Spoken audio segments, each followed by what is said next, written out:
Hello friends, chapter number 6 રેખા અને ખૂણાઓ તથા દરેક જગ્યાએ તમને ઉપયોગી થશે એવી મુખ્ય 16 વ્યાખ્યાઓની આજે આપણે ચર્ચાઓ કરીશું અથવા તો 16 પદની આપણે સમજ મેળવીએ છીએ। તો સૌથી પહેલા આપણે રેખાખંડ કોને કહેવાય તો કે રેખાનો એવો ભાગ કે જે બંને અંત્યબિંદુ ધરાવે, એટલે કે એવી રેખા કે જેને બે અંત્યબિંદુ હોય તો એને આપણે શું કહીશું? રેખાખંડ તરીકે ઓળખીએ। जो A અને B રેખાના બે અંત્યબિંદુ રહેલા હોય તો રેખાખંડ શું કહેવાય? AB। અને રેખાખંડ AB છે અને સંકેતમાં જો મારે લખવું હોય તો AB ઉપર શું કરવાની આવે? લાઈન, એટલે કે રેખાખંડ AB નો સંકેત છે। જો કોઈ રેખાને એક અંત્યબિંદુ હોય, રેખાને ફક્ત કેટલા અંત્યબિંદુ હોય? એક જ અંત્યબિંદુ રહેલો હોય તો તેને આપણે કિરણ તરીકે ઓળખીએ છીએ। એટલે કિરણ કયું થઈ ગયું? AB। કિરણ AB છે એને મારે સંકેતમાં લખવું હોય તો શું લખાય? કિરણ ની નિશાની ને પછી શું લખવાનું? AB। ખૂણો કોને કહી શકાય? તો કે ખૂણા માટે ખાસ ધ્યાન રાખો કે કોઈ એક સામાન્ય બિંદુએ ઉદ્ભવતા બે કિરણો વડે બનતી રચનાને શું કહેવાય? ખૂણો કહેવાય। માનો કે અહીંયા આગળ મેં A લખ્યો તો શું બનશે? ખૂણો A। અહીંયા આગળ જો મેં B લખ્યું હોય, અહીંયા આગળ મેં C લખ્યું હોય તો આને શું કહેવાય? ખૂણો BAC। એટલે કે જે સામાન્ય શિરોબિંદુ હોય ત્યાં આગળ ખૂણો બને। કોઈ એક સામાન્ય શિરોબિંદુમાંથી બે કિરણો ઉદ્ભવે છે તો બનતી રચનાને શું કહેવાય? ખૂણો। અથવા તો બે કિરણોના સામાન્ય બિંદુએ કોની રચના થાય? ખૂણાની રચના થાય। બે કિરણોના સામાન્ય બિંદુએ કોની રચના થશે? ખૂણાની। બીજું કે કિરણની અંદર એક પોઈન્ટ ખાસ ધ્યાન રાખો કે તમારું શિરોબિંદુ ક્યાંથી કિરણ ઉદ્ભવ્યું હતું? એ બિંદુથી, એટલા માટે તમે એને સંકેતમાં કિરણ AB લખ્યું। પરંતુ આ કિરણને તમે આવું લખી શકો નહીં, એટલે કે કિરણ AB અને કિરણ BA સમાન કહી શકાય નહીં। રેખાખંડ AB માં તમે રેખાખંડ BA લખો તો ચાલે, કારણ કે રેખાખંડને બંને અંત્યબિંદુ હોય। હંમેશા કોઈ પણ સંકેતની શરૂઆત ક્યાંથી થાય? અંત્યબિંદુથી થાય। એટલે કે કિરણ છે એની લખવાની શરૂઆત હંમેશા ક્યાંથી થાય? અંત્યબિંદુ A હોવાથી કિરણ શું લખ્યું છે? AB। જો અહીંયા આગળ B અંત્યબિંદુ હોત તો હું કિરણ BA છે તેમ લખી શકે। હવે વાત કરીએ સમરેખ બિંદુ અને અસમરેખ બિંદુ। કોઈ એક જ રેખા ઉપર ત્રણ અથવા તો ત્રણથી વધારે બિંદુઓ આવેલા હોય તો તે સમરેખ બિંદુ છે, અથવા તો એક જ રેખા પર આવેલા બધા જ બિંદુઓને સમરેખ બિંદુ કહેવાય। બીજી રીતે વ્યાખ્યા કહો તો ત્રણ અથવા ત્રણથી વધારે બિંદુ એક જ રેખા પર આવેલા હોય તો તે સમરેખ છે। જેમ કે હું એક રેખા દોરું, રેખા ઉપર માની લો કે ત્રણ બિંદુ મેં દર્શાવેલા, ત્રણેય બિંદુઓ કેવા કહી શકાય? સમરેખ છે એમ કહેવાય। પણ ત્રણ બિંદુઓમાંથી બે બિંદુ રેખા ઉપર આવેલા હોય, એક બિંદુ રેખા ઉપર ન હોય તો આ AB અને C એ સમરેખ નથી। ખાસ ધ્યાન રાખો કે સમરેખ બિંદુ દર્શાવવા માટે કેટલા બિંદુની જરૂર પડશે? ત્રણ। તો ત્રણ અથવા ત્રણથી વધારે બિંદુ જો એક જ રેખા પર આવેલા નથી તો તે સમરેખ નથી। હવે વાત કરીએ લઘુકોણ, કાટકોણ અને ગુરુકોણ। જે ખૂણો છે તેનું મૂલ્ય 0 થી તમને ક્યાં સુધી જોવા મળે તો કે 90 અંશની વચ્ચે હોય। 0 અંશથી 90 અંશની વચ્ચે જે ખૂણો હોય તેને લઘુકોણ કહેવાય। જે ખૂણાનું મૂલ્ય એક્ઝેક્ટ 90 અંશ હોય, જે ખૂણાનું મૂલ્ય માત્ર ને માત્ર 90 અંશ જ હોય તેને કાટકોણ કહેવાય। અને કાટકોણ છે એની અંદર બે કિરણો તમારે કેવા દોરવા પડે તો કે લંબ દોરવા પડે, અને આ છે એ કાટકોણ દર્શાવવાની નિશાની છે। ગુરુકોણ એટલે કે જે ખૂણાનું મૂલ્ય 90 અંશથી વધારે હોય પરંતુ 180 અંશથી કેવું હોય? ઓછું હોય। બીજી રીતે કહીએ તો જે ખૂણાનું મૂલ્ય 90 થી 180 અંશની વચ્ચે હોય તેને ગુરુકોણ કહેવાય। આ વાત થઈ ગઈ લઘુકોણ, કાટકોણ અને ગુરુકોણ। હવેની માહિતી તમારે સમજવાની છે, કારણ કે સરળ કોણ તમારે અત્યાર સુધી એવું નહીં હોય। તો કે રેખા પરના કોઈ પણ બિંદુએ, રેખા પરના કોઈ પણ બિંદુએ તમે વાત કરો ખૂણાની તો એ તમને ખૂણો કેટલાનો જોવા મળે તો કે 180 અંશ। બીજી રીતે કહીએ તો 180 અંશના ખૂણાને સરળ કોણ કહેવાય। 180 અંશના ખૂણાને શું કહેવાય તો કે સરળ કોણ કહેવાય। અથવા તો રેખા પરના દરેક બિંદુએ તમને શું મળે તો કે સરળ કોણ મળે, કારણ કે રેખા પરના તમને અહીંયા આગળ રેખા xy કીધી હોય, અહીંયા આગળ O બિંદુ છે, તો રેખા xy ના O બિંદુ અત્યારે કેટલાનો ખૂણો દર્શાવ્યો 180, જેને સરળ કોણ કહેવાય. રેખા ઉપર માનો કે મેં આવી રીતે ત્રણ ખૂણાઓ અલગ અલગ પાડી દીધા, આ એક, આ બીજો ખૂણો અને આ ત્રીજો ખૂણો. તો રેખા ઉપરનો O બિંદુ છે, ત્યાં આગળ મને ત્રણ ખૂણાઓ મળ્યા, તો એ ત્રણેય ખૂણાનો સરવાળો કેટલો થાય 180. કઈ રીતથી લીધું? તો કે સરળ કોણથી લીધું. વિપરીત કોણ એટલે કે એવો ખૂણો કે જેનું મૂલ્ય 180 અંશથી વધુ હોય, પરંતુ 360 થી કેવું હોવું જોઈએ? તો કે ઓછું.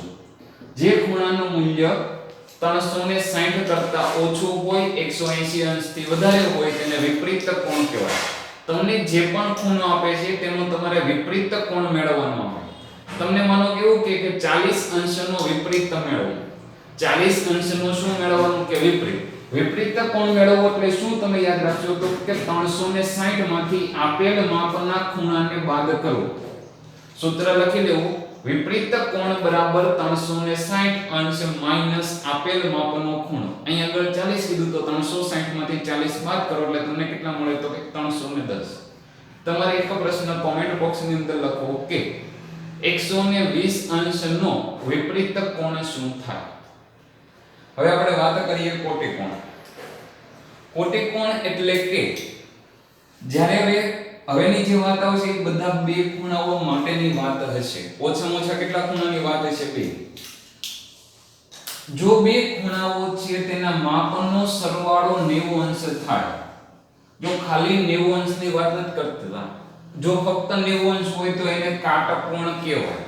પણ જો બે ખૂણા છે એના માપનો સરવાળો કેટલો થાય? 90 અંશ, તો તેને એકબીજાના કોટિકોણ કહેવાય. ઉદાહરણ તરીકે વાત કરો કે 40 નો મારે કોટિકોણ જોવે છે. 40 નો મારે શું જોવે છે? કોટિકોણ. તમને કીધું કે સરવાળો કેટલો થવો જોઈએ? 90. તો 90 માંથી આપેલ ખૂણો બાદ કરી નાખો. 90 માંથી આપેલ ખૂણો શું કરી નાખો? બાદ કરો, તો તમને જે મળે તે શું કહેવાય? 40 નો કોટિકોણ એટલે કે 50 મળે. તમારે એક આ પ્રશ્નનો જવાબ કોમેન્ટ બોક્સમાં લખો કે x 10 નો કોટિકોણ શું થાય? x 10 નો કોટિકોણ શું થાય? એ પ્રશ્નનો જવાબ બધાએ કોમેન્ટ બોક્સની અંદર લખો. પૂરક કોણની વાત કરીએ તો એવા બે ખૂણાઓ કે જેના ખૂણાઓના માપનો સરવાળો કેટલા અંશે મળે? 180. હવેથી જે બધી વાત થાય છે કેટલા ખૂણાઓ માટે ચાલે છે? બે ખૂણા ઓછામાં ઓછા જરૂરી છે. જે બે ખૂણાઓના માપનો સરવાળો 180 અંશ થાય તેને એકબીજાના પૂરક કોણ કહેવાય. માની લો કે તમને 70 નો પૂરક કોણ પૂછે, તો પૂરક કોણ એટલે કશું જ તમારે કરવાનું નથી. 180 અંશમાંથી માત્ર ને માત્ર 70 બાદ કરજો. તો 180 માંથી 70 બાદ કરો તો તમને 110 મળ્યો. તો એને શું કહેવાય? 70 નો પૂરક કોણ મળ્યો એમ કહેવાય. 70 નો પૂરક કોણ કેટલો થયો? 110. હવે પ્રશ્ન છે એ તમારી માટે કે તમારે એનો જવાબ કોમેન્ટ બોક્સમાં લખો કે પૂરક કોણનું મૂલ્ય હંમેશા 90 અંશથી વધારે જ હોય. આ વિધાન સાચું કે ખોટું? પૂરક કોણ ખૂણો છે તેનું મૂલ્ય હંમેશા 90 અંશથી વધારે જ હોય. આ વિધાન સાચું કે ખોટું? એનો જવાબ કોમેન્ટ બોક્સમાં જરૂરથી લખો. હવેની વાત કરીએ આસન્ન ખૂણા. આસન્ન ખૂણા છે ખૂબ જ સરસ રીતે તમે સમજી લેજો કે તમારી પાસે શું હોવું જોઈએ? તો કે એક સામાન્ય ભુજ અને એક સામાન્ય બિંદુ થી ઉદ્ભવતા બે કિરણો. એક સામાન્ય ભુજ હોય. કેટલા ખૂણાની વાત આવતી છે? તો કે પહેલેથી કીધું છે આપણે બે ખૂણાની વાત કરીએ. બે ખૂણાઓમાં તમને શું જોવા મળે? તો કે એક સામાન્ય ભુજ હોય, એક તમારી પાસે સામાન્ય બિંદુ હોય અને બાકીના બે કિરણો સામાન્ય ભુજની વિરુદ્ધ દિશાએ હોય. તો તે બે ખૂણાને એકબીજાના આસન્ન કોણ કહેવાય. ફરીથી, બે ખૂણાઓની અંદર એક સામાન્ય ભુજ હોય, એક સામાન્ય શિરોબિંદુ હોય અને સામાન્ય શિરોબિંદુમાંથી ઉદ્ભવતા અન્ય બે કિરણો અથવા તો અન્ય બે ભુજ એ સામાન્ય ભુજની કઈ બાજુ હોવા જોઈએ? વિરુદ્ધ. એટલે કે એક જો સામાન્ય ભુજની જમણી બાજુ લખું તો બીજું ભુજ ક્યાં માર્ક કરવું પડે? ડાબી બાજુ. તો અહીંયા આગળ જે આકૃતિ બતાવી છે તે કઈ બતાવી કહેવાય? આસન્ન ખૂણાઓ. હવે હું અહીં આગળ નામ આપીને તમને સ્પષ્ટ કરી દઉં કે ખૂણો ABC અને ખૂણો CBD એકબીજાના કયા ખૂણા કહેવાય? આસન્ન ખૂણા કહેવાય. હવે આસન્ન ખૂણા છે એની અંદર તમને કેટલા અંશનો ખૂણો મળે એવો સ્પષ્ટ તમે કહી ન શકો, કારણ કે અહીંયા બધા અલગ અલગ હોઈ શકે. માનો કે આ 40 છે, આ 20 છે, સોરી 40 અને આ 40 કરતા આપણે છે એ રાખી દઈએ 70 અને અહીંયા આગળ છે આપણે 20 રાખી દઈએ. તો આ જે બંને ખૂણાઓ તમને બતાવ્યા છે, ખૂણો ABC અને ખૂણો CBD, એ બંને એકબીજાના આસન્ન ખૂણા કહેવાય, પણ એના સરવાળા વિશે તમે અનુમાન કરી શકો નહીં કે કેટલો હંમેશા થાય. કારણ કે અત્યારે 110 છે, માનો કે તમને છે 60 કીધું હોય, આ માની લો કે આ 30 કીધું છે, અથવા તો તમને આ 40 કીધેલું છે, તો તમને અલગ અલગ ખૂણાઓ તમને મળી શકે, કારણ કે કોઈ સ્પષ્ટ માહિતી આપણી પાસે છે નહીં. તો આસન્ન ખૂણામાં ફક્ત એટલું જ યાદ રાખવાનું છે, એક સામાન્ય ભુજ હોવું જોઈએ, એક સામાન્ય શિરોબિંદુ હોવું જોઈએ, અને સામાન્ય ભુજની વિરુદ્ધ બાજુએ શું હોવા જોઈએ? બે અન્ય ભુજ હોવા જોઈએ. તો તેને આસન્ન ખૂણાઓ કહેવાય.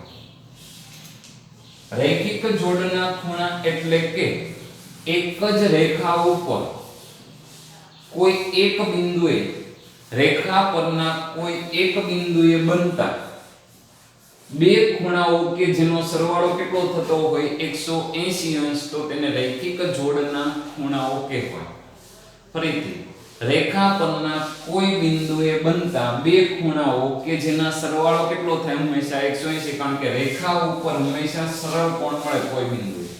તો તમને જો બે જ ખૂણા મળતા હોય તો એ બે ખૂણાઓનો સરવાળો 180 અંશ થાય છે, તો તેને રૈખિક જોડના ખૂણા કહેવાય. બીજી રીતે હું વ્યાખ્યા બોલું તો એવું કહી શકું કે બે ખૂણાઓની અંદર એક સામાન્ય ભુજ હોય. બે ખૂણાઓની અંદર શું હોય? એક સામાન્ય ભુજ, અને એક શું હોય તો કે સામાન્ય શિરોબિંદુ. અન્ય બે ભુજ એકબીજાથી વિપરીત હોય. એકબીજાથી કેવા હોય? વિપરીત. એટલે કે એક જો ધન x દિશામાં હોય તો બીજું કેવું હોવું જોઈએ? ઋણ x દિશામાં. એટલે કે એકબીજાની એક્ઝેક્ટ વિરુદ્ધ દિશામાં હોવા જોઈએ, તો તે બે ખૂણાઓ રૈખિક જોડના છે તેમ કહેવાય. રૈખિક જોડના ખૂણાઓ બે હોય એનો સરવાળો કેટલો હંમેશા હોય? 180. હવેનો પ્રશ્ન ખાસ સાંભળો, શું દરેક રૈખિક જોડના ખૂણાને તમે આસન્ન ખૂણા કહી શકો ખરા?